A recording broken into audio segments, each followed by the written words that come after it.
El tema central de hoy va a ser lo que se conoce como el Monágato. El Monágato es un periodo relativamente breve, son 9-10 años, que marca el primer intento y realidad de un grupo muy determinado hacerse con el control sociopolítico del país. Va a estar centrado o dirigido por la familia Monagas. Los Monagas eran contrarios a que Venezuela se separase de la Gran Colombia. O sea, José Tadeo, allá en el año 29, en el año 30, el año 31, tenía enfrentamientos muy fuertes con Páez. Páez liderizaba la separación y José Tadeo liderizaba la no separación. Y eso hace que ellos dos, que son próceres de la independencia, tanto José Tadeo como José Gregorio, fueron grandes líderes militares en el proceso de independencia de Venezuela, políticamente se separasen. Y José Tadeo con su hermano se retiraron a sus posesiones en un estado que no sé por qué lleva el nombre de Estado Monagas. O sea, el Estado Monagas era una hacienda, la Monaguera, que pertenecía a los Monagas. No totalmente como es el Estado en la actualidad, pero sí casi un 70% de lo que es el Estado era, digamos, las posesiones que tenía la familia Monagas. El candidato presidencial para 1847 es Rafael Urdaneta. Pero Rafael Urdaneta cometió un gran error, que fue morirse. ¿Y a quién ponemos? Aquí viene algo que es Páez, que en aquel momento es líder indiscutido en Venezuela, apoya a José Tadeo Monagas para que él sea presidente. Es decir, está apoyando a su enemigo con la pretensión, creía, aparentemente es lo que de los escritos y de los comentarios de la época y demás, que él iba a seguir siendo capaz de controlar, no digo manipular, sino controlar la acción de gobierno de Monagas. José Tadeo fue elegido presidente y Páez no pudo controlar. Es decir, muy rápidamente José Tadeo se quitó esa especie de padrinazgo que quería tener Páez sobre él. Y ese padrinazgo va a llevar primero a controlar por completo el Congreso, la Asamblea Nacional. Es que se le han dado muchos nombres. El momento en el que los partidarios, por llamarlo de alguna forma, de José Tadeo, irrumpen en el Congreso cuando el Congreso estaba discutiendo una moción para inhabilitarlo. Y si lo inhabilitaban, lo podían quitar de la presidencia. Un momento, pero ¿por qué si Páez, ¿verdad?, lo apoya sabiendo que es el enemigo y todo eso, ¿por qué el Congreso dice, mira, ya no podemos seguir con José Tadeo? Porque hay una serie de leyes, hay una serie de actuaciones de tipo político-económico que de alguna manera va contra la oligarquía económica urbana. Es decir, aquí sigue habiendo un enfrentamiento entre la gente de la ciudad, los grandes impulsores económicos urbanos, contra los impulsores económicos del interior, o lo que es lo mismo, centralismo contra federalismo.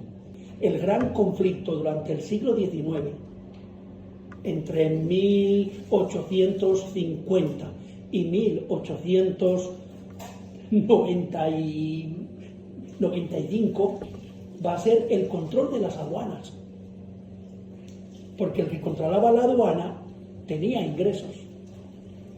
Y hubo al menos 2 revoluciones, 2 movimientos armados por la pretensión del gobierno central de controlar las aduanas.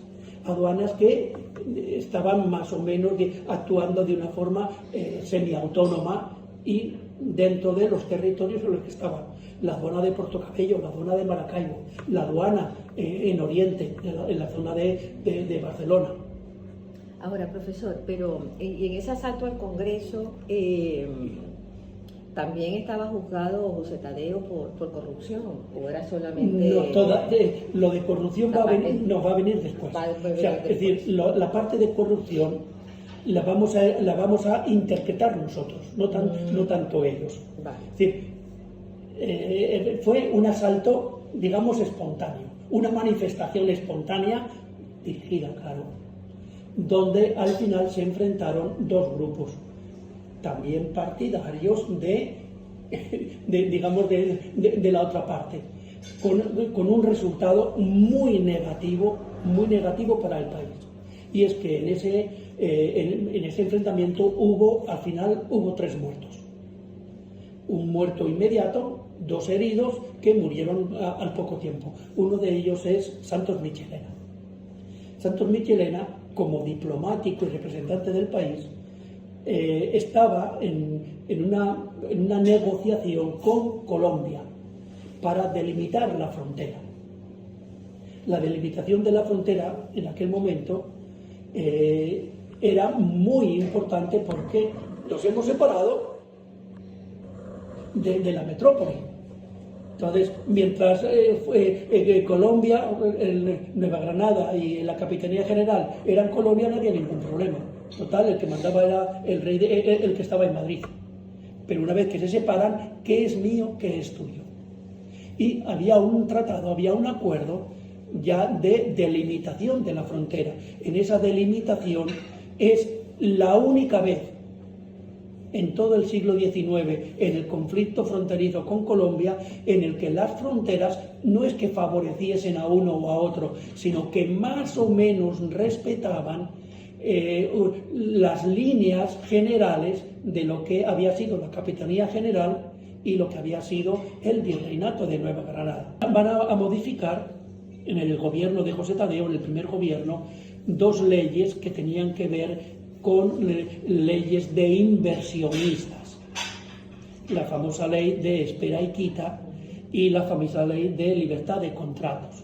Las leyes de espera y quita y libertad de contratos eran leyes en la práctica usureras, donde el campesino que tenía haciendas y que en un primer periodo bastante bueno económicamente, tenía necesidad de invertir, no tenía el flujo, el capital, pedía los empréstitos para poder devolverlos. E inicialmente no hubo ningún problema, pero hubo, como en todo ciclo económico, un bajón. Y en ese bajón ya no se pudieron devolver los créditos. La ley permitía que se quitasen digamos, lo que respaldaba los créditos, que eran las tierras. Y que ¿quién tenía el dinero? Pues lo tenían o los grandes comerciantes de la ciudad o los grandes hacendados. ¿Qué va a traer esto? Esto va a traer un conflicto, y un conflicto que tiene que ver con Inglaterra, Francia, los Países Bajos, lo que hoy llamamos Holanda, Bélgica y demás, porque quedan afectados ciudadanos de estos países. Venezuela es el elemento débil y la Armada inglesa simplemente bloqueó los puertos venezolanos. Con bloquear Puerto Cabello bloqueaban todo, y en ese bloqueo es donde va a ocurrir la salida de José Tadeo. Entre José Tadeo y este hecho está el gobierno de su hermano José Gregorio.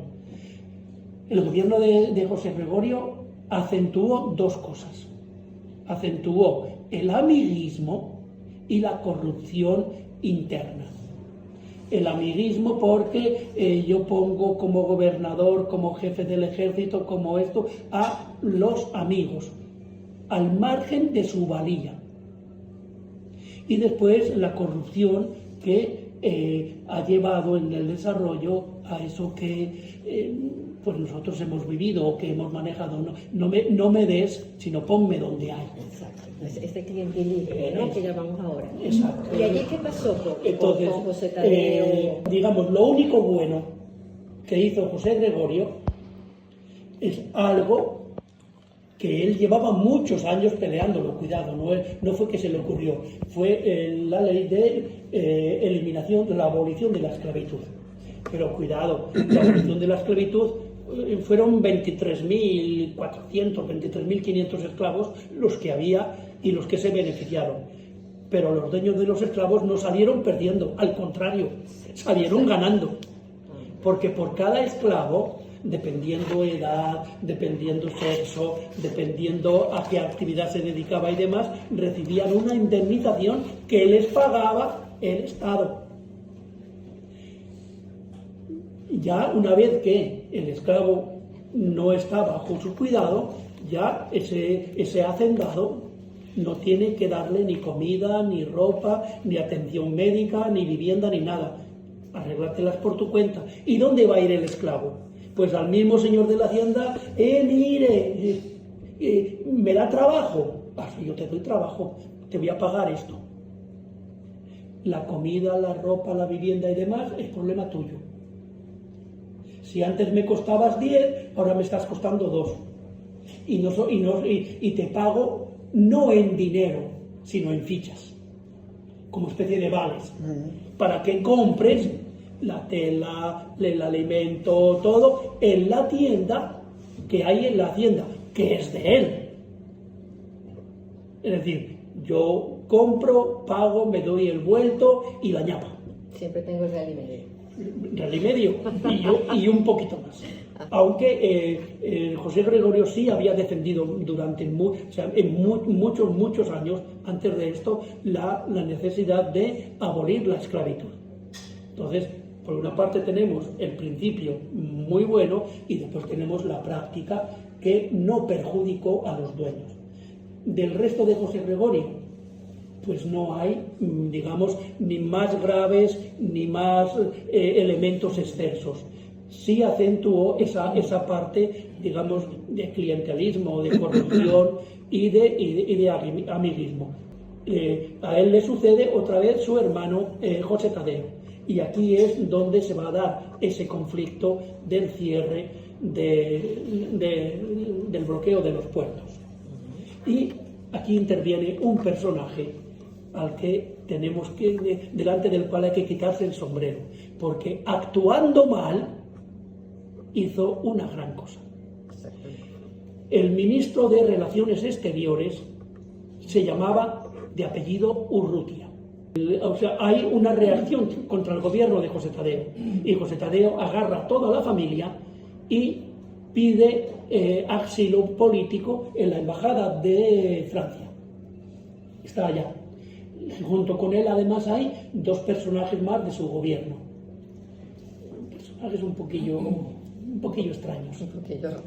Entonces, están allí y el embajador de Francia dice: señores, hay que respetar esto. Estuvieron a punto de asaltar la embajada y los otros países que tenían legación diplomática en Caracas, ¿qué hicieron? Fueron a la embajada de Caracas y allí pusieron sus banderas, como diciendo: esto no es territorio venezolano, esto es territorio de nuestros países. Entonces hay que respetar, porque si no tenemos un conflicto de tipo armado. Ahí se calmó, y ahí viene entonces el ministro de Relaciones Exteriores, Urrutia, entonces entra en contacto con la legación francesa para ver qué hacemos con José Tadeo y su familia.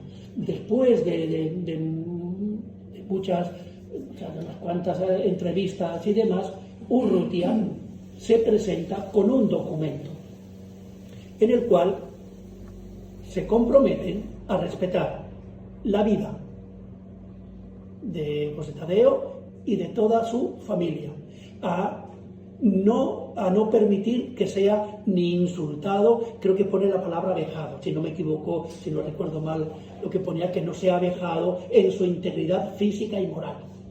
Es decir, que cuando pase por la calle no le lancen tomates, ni le llamen cabrón, ni nada de esto. De ellos, y que incluso pueda llevarse parte de los bienes fuera. A él, a su familia. Los otros dos miembros que había del gobierno no los contempla. ¿Cuál es el problema? Que Urrutia hace esto a espaldas del gobierno. Ni el presidente de aquel momento, ni sus compañeros ministros sabían nada de esto. Porque aquel acuerdo se firmó. Lo firmó la legación francesa, lo aceptó José Tadeo y lo firmó él a nombre del país, a nombre de Venezuela. Pero el país no lo sabía. Entonces ahí hay un conflicto, tanto que ministros comenzaron a renunciar, comenzando por Fermín Toro, que era uno de los ministros en aquel momento. Eso crea una crisis dentro del mismo gobierno. La crisis se resuelve, vuelve a haber un nuevo gobierno, pero José Tadeo todavía sigue en la legación francesa. Y el nuevo gobierno al final decide aceptar como válido ese documento y permitir que José Tadeo y su familia, exclusivamente ellos, salgan en las condiciones de aquel documento. Entonces, José Tadeo sale al exilio, se va, y ese documento se le conoce con el nombre de el Protocolo de Urrutia.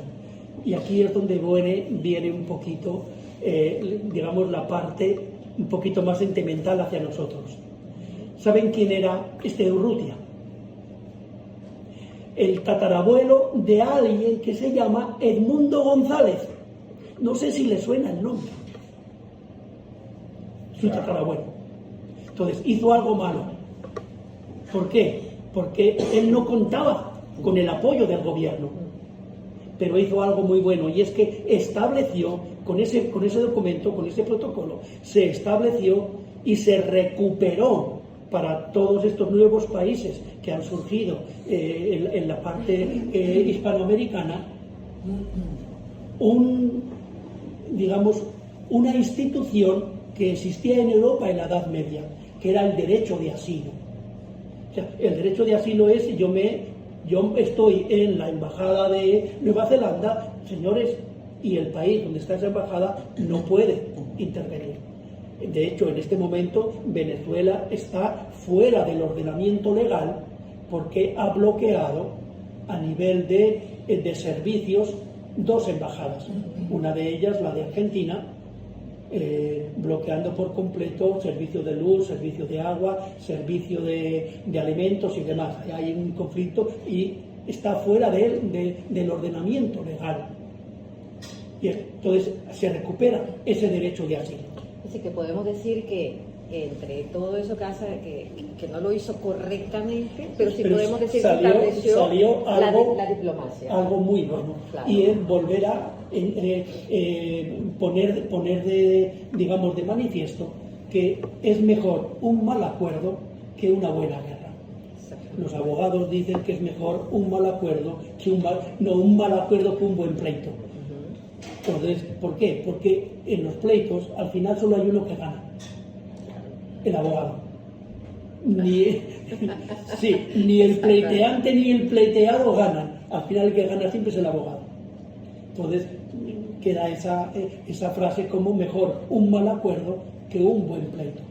Y hizo algo que no lo hizo de forma correcta, pero el resultado fue extraordinariamente bueno. A partir de ahí todos los países, todos estos nuevos países, llámese Colombia, llámese México, llámese Perú, llámese Chile, llámese Bolivia, Paraguay y demás, van a tomar y van a defender esa institución que lo llamamos primero el derecho de asilo, y el derecho de asilo como fundamentado en las relaciones de tipo diplomática, y donde al diplomático se le respeta ¿Por qué? Porque está representando al otro país.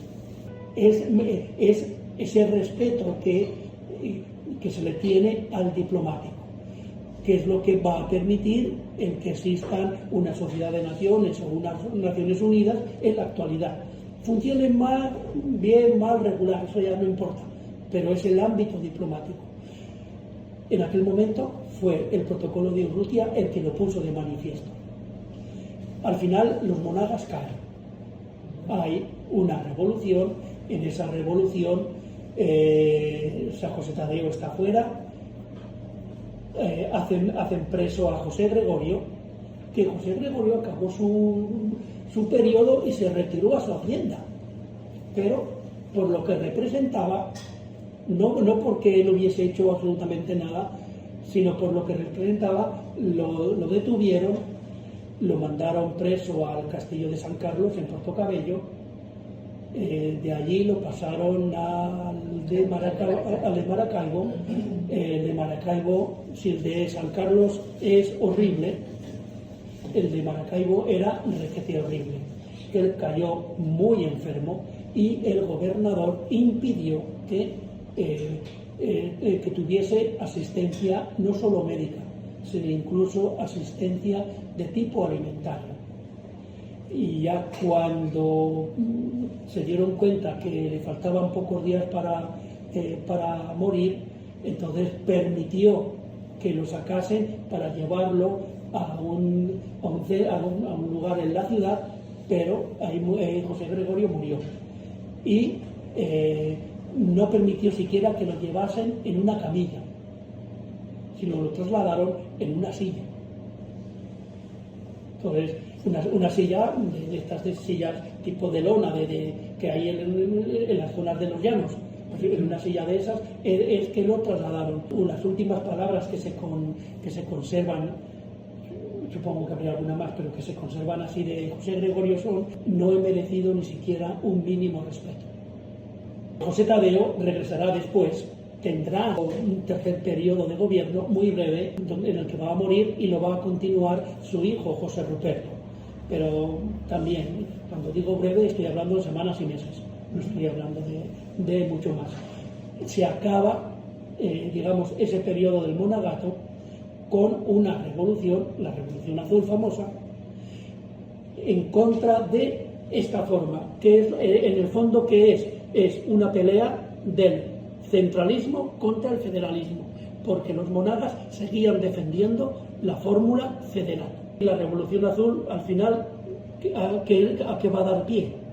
A la peor guerra que ha habido en el territorio, muchísimo peor que la guerra de independencia, que fue la guerra federal.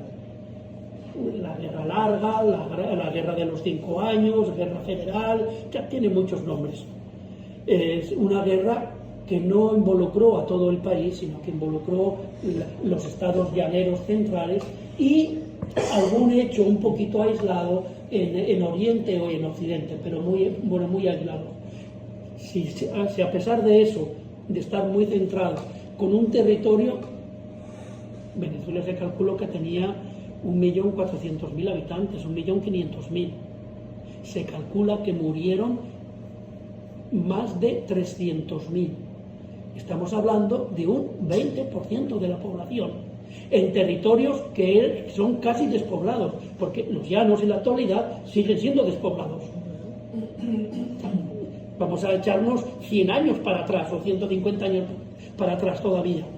Es decir, si ahora éramos 30 millones y tenemos el territorio despoblado con 1,5 millones, vamos a pensar a ver cómo era aquello. Se calcula que hay unos 300.000. Hay quien dice que habla de más, pero vamos a decir 300.000. Estamos hablando de un 20%, con destrucción económica, con destrucción de las pocas infraestructuras que había, con destrucción de haciendas, con destrucción y persecución de personas muy, muy valiosas, que va a dar como resultado, al final, el gran ganador de todo ese proceso va a ser alguien llamado Guzmán Blanco, que él va a intervenir, pero no va a intervenir directamente, Entonces, en esa guerra federal, lo curioso es que la pierden los federalistas, pero los que llegan al poder son los federalistas.